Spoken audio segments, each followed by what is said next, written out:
वृंदा vlogs में आप सभी का स्वागत है। उम्मीद करती हूँ आप लोग स्वस्थ होंगे, मस्त होंगे और व्यस्त होंगे। दोस्तों, आज जो हम चर्चा करेंगे मशहूर और खूबसूरत अभिनेत्री ममता कुलकर्णी के बारे में। दोस्तों, वो काफ़ी दिन से लाइमलाइट से दूर हैं, तो अभी उनके जो व्यक्तित्व है उनका कैसा रहा, फिल्मी करियर ग्राफ के साथ साथ उनका जो पर्सनल लाइफ है उसके बारे में जानेंगे। अभी वो कैसी दिखती हैं वो सब भी मैं आपको शेयर करूंगी, तो दोस्तों वीडियो में अंत तक बने रहिएगा। ममता कुलकर्णी एक पूर्व बॉलीवुड अभिनेत्री हैं जिन्होंने अपने 1991 और 2003 के बीच विभिन्न सुपरहिट फिल्मों में अभिनय किया।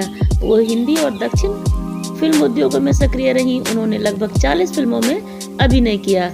उस समय की हिट फिल्में जैसे तिरंगा, करण अर्जुन, वक्त हमारा आदि में उन्होंने मुख्य भूमिका निभाई। ममता कुलकर्णी का जन्म 20 अप्रैल 1972 को मुंबई, महाराष्ट्र में एक मध्यम वर्गीय मराठी ब्राह्मण परिवार में हुआ था। उनका परिवार मुंबई के वारसोवा इलाके में रहता है। उन्होंने अपनी शिक्षा मुंबई के Saint Joseph Convent High School से पूरी की और शुरुआत में उन्होंने अभिनय में कोई दिलचस्पी नहीं ली, लेकिन उन्होंने अपनी अभिनेत्री बनने के लिए प्रेरित किया उनकी माँ ने। उनकी माँ का सपना था कि उनकी बेटी एक्टिंग करे पिक्चर में। ममता कुलकर्णी बहुत ही धार्मिक व्यक्तित्व वाली महिला हैं। उन्होंने एक इंटरव्यू में कहा था, अगर वो एक्टिंग को करियर के तौर पर नहीं चुनती तो शायद वो अध्यात्म की ओर बढ़ जाती। जब उन्होंने अभिनय से ब्रेक लिया तो उन्होंने ध्यान और तपस्या शुरू कर दी, जो लगभग 12 वर्षों तक जारी रहा। उस समय ममता पूरी तरह से अध्यात्म की ओर मुड़ गई और 2013 में महाकुंभ में गई। उन्होंने दावा किया कि उन्हें ज्ञान प्राप्त हो गया। उन्होंने अपने गुरु की कृपा से खुद को भगवान को समर्पित किया। अपने 10 साल के लंबे करियर में उन्होंने सलमान खान, गोविंदा, अन्य सुपरस्टारों के साथ कई हिट पिक्चर में काम किया। उन्होंने अपने करियर की शुरुआत 1991 में तमिल फिल्म नान बर्गल से की।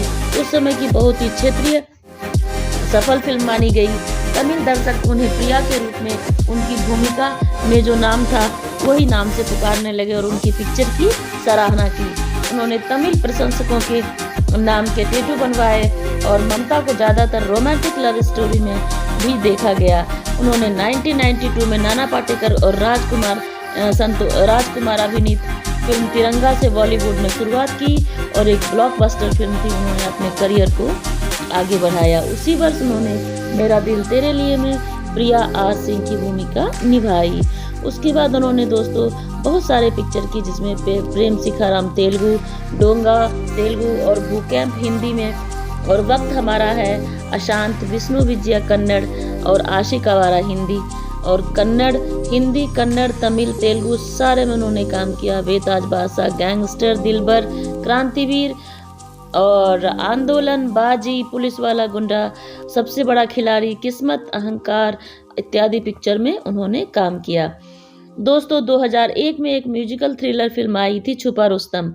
2002 में कभी तुम कभी हम हिंदी पिक्चर में, और 2003 में उनका बोंग सोधर बंगाली पिक्चर में वो दिखाई दी। ममता कुलकर्णी को आशिक आवारा में उनके अभिनय के लिए 1994 में lux new face of the year के लिए फिल्म फेयर पुरस्कार से सम्मानित किया गया। दोस्तों, उनके करियर को लेकर काफ़ी सारा विवाद हुआ और विवाद की शुरुआत फिल्म चाइना गेट से हुई, जिसमें निर्देशक राजकुमार संतोषी थे। उनके बीच रिश्ते और ख़राब हो गए। राजकुमार संतोषी ने उन्हें मुख्य भूमिका वाली पिक्चर से बाहर कर दिया, कहा जाता है। उन्होंने ड्रॉप किया तो उन्होंने अंडरवर्ल्ड डॉन छोटा राजन से अपनी फिल्म में लेने की धमकियाँ भी मिली। राजकुमार संतोषी को अब मजबूरन उन्हें इस फिल्म में लेना पड़ा।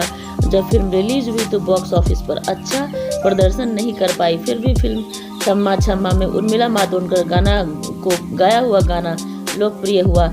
ममता कुलकर्णी के बावजूद भी उर्मिला को जनता ने खूब वाहवाही और लोकप्रिय उनको बनाया। इसके बाद ममता बेहद नाराज हो गई और असफलता के लिए राजकुमार संतोषी को जिम्मेदार ठहराया।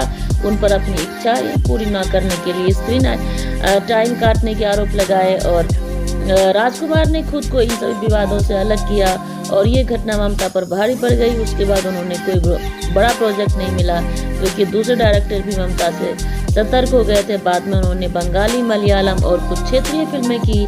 उसके बाद आखिरी हिंदी फिल्म कभी हम कभी तुम थी।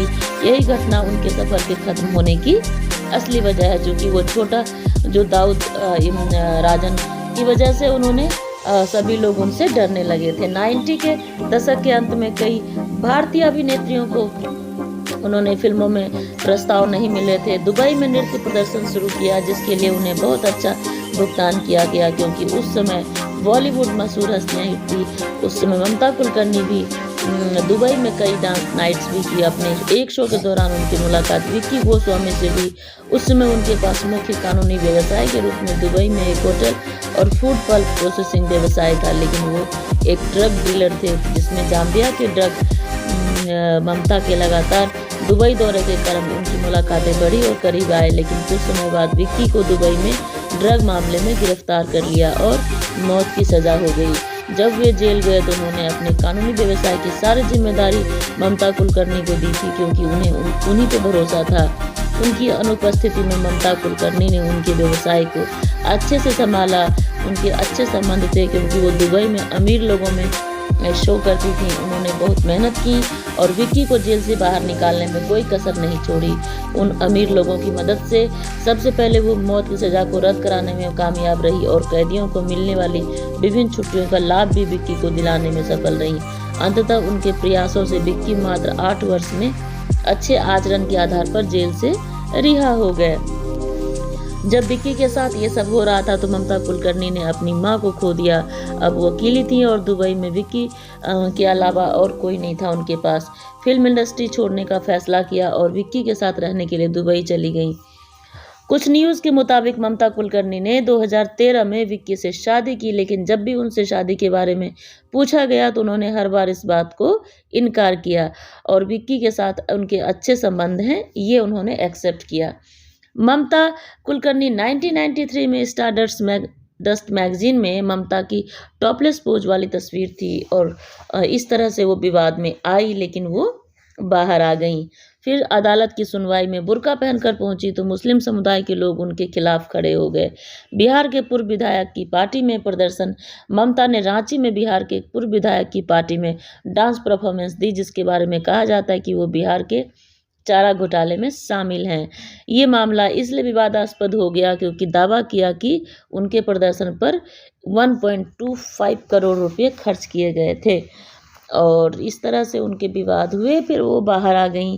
मुंबई में ड्रग रैकेट्स के मामले से भी वो बाहर आ गई और इस्लाम में रूपांतरण। ऐसा कहा जाता है कि विक्की के साथ केन्या में इस्लाम धर्म अपना लिया था और ऐसा उनकी सज़ा में कमी का लाभ पाने के लिए किया। 2013 में केन्या में ड्रग्स मामले में हिरासत में लिया गया था विक्की को और इस विवाद से भी वो बाहर आ गई और उसके बाद उन्होंने अध्यात्म के कारण अपने आप को बदल दिया। तो दोस्तों काफ़ी सारी लाइफ में अप्स एंड डाउन आए और उन सब से वो बाहर आई। बेहद खूबसूरत, बहुत ही अच्छी और बहुत ही सुंदर और बहुत ही अच्छी एक्टिंग करने वाली एक्ट्रेस हैं और इंसान हैं। तो उम्मीद करती हूँ भगवान उनको कामयाबी दे, स्वस्थ रखें, आगे बढ़ाएं और साथ साथ मेरी वीडियो को आप लोग देखें, लाइक करें, शेयर करें, सब्सक्राइब करें, कमेंट भी करें। Thank you so much.